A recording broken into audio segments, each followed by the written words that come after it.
নমস্কার বন্ধুরা, অমৃত বাণী চ্যানেলে আপনাদের সকলকে স্বাগত। নমস্কার। দেখুন, নিত্য পুজোতে ব্যবহৃত এই গঙ্গা জল প্রত্যেকটি বাঙালি হোক বা হিন্দু পরিবারে অবশ্যই কিন্তু থাকে। তবে বাস্তুশাস্ত্র বলছে এই গঙ্গা জল যেখানে সেখানে রাখা কিন্তু মোটেও উচিত নয়। গঙ্গা জল রাখার একটি নির্দিষ্ট স্থান রয়েছে, সেখানে কিন্তু রাখাটা একান্তই উচিত। এর ফলে সংসারের মধ্যেই বলুন বা পরিবারের মধ্যে পজিটিভিটি বা ইতিবাচক শক্তির সঞ্চালন সঠিকভাবে হয়।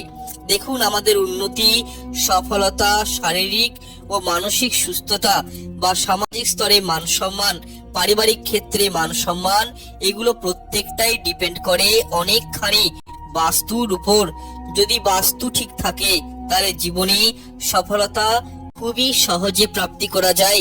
এবং বাস্তু শাস্ত্র বলছে বাড়ির মধ্যে ইতিবাচক শক্তি বা ইতিবাচক এনার্জি সব থেকে বেশি প্রসারিত হয় ঠাকুর ঘর থেকে।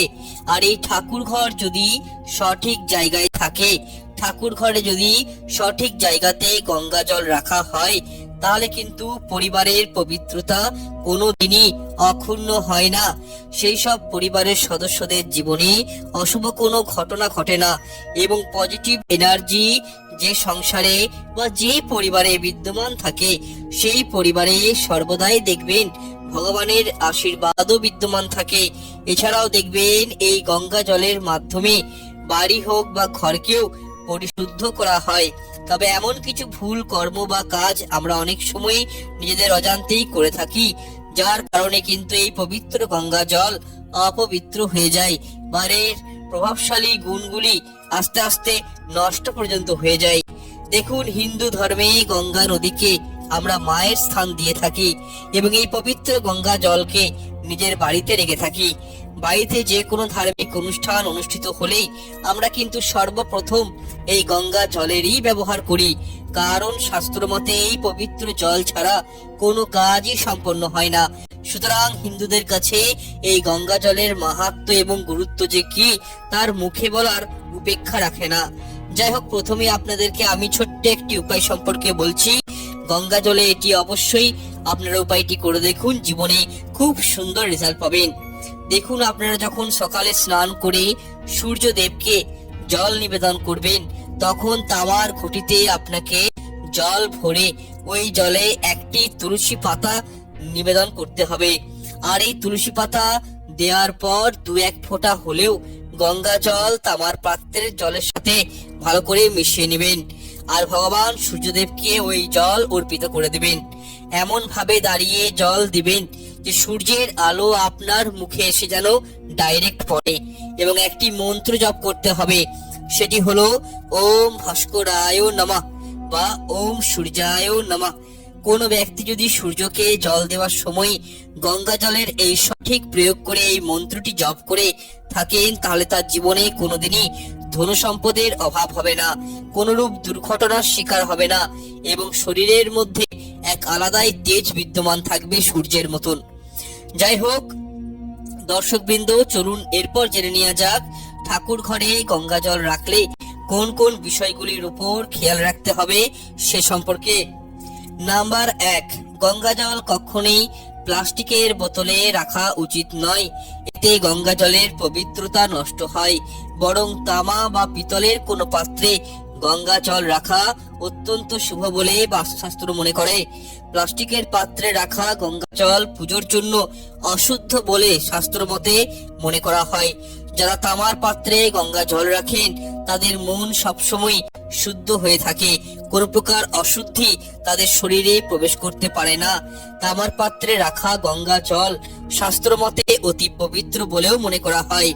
এরপর নাম্বার 2, গঙ্গা জল যে স্থানে আপনারা রাখেন সেই স্থানে কখনোই মাছ, মাংস, ডিম এরূপ আমিষ খাবার খাওয়া কিন্তু যাবে না এবং এগুলি খেয়ে প্রবেশ করাও যাবে না, কারণ এমনটি করলে অত্যন্ত পাপের ভাগীদারিও আপনাদেরকে হতে হবে এবং জীবনে গ্রহ দোষ সৃষ্টি হয়।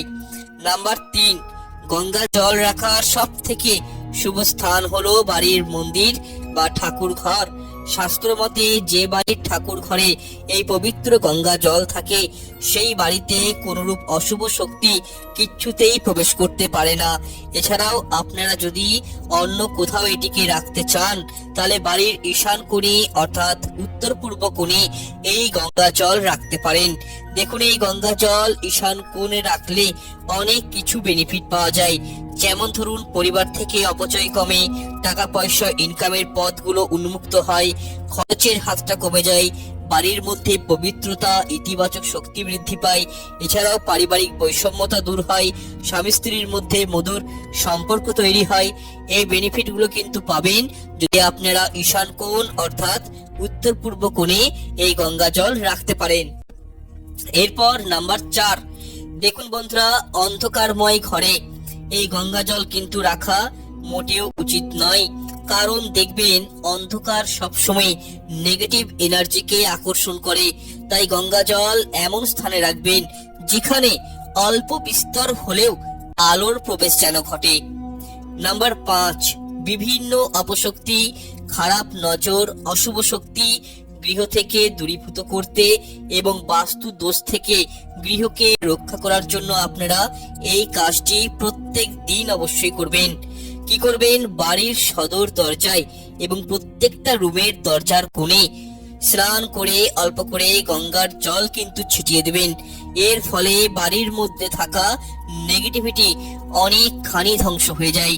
এবং গঙ্গা জল কখনোই স্নান না করে স্পর্শ করা উচিত নয়, বাসি কাপড় জামা পরে স্পর্শ করা উচিত নয়।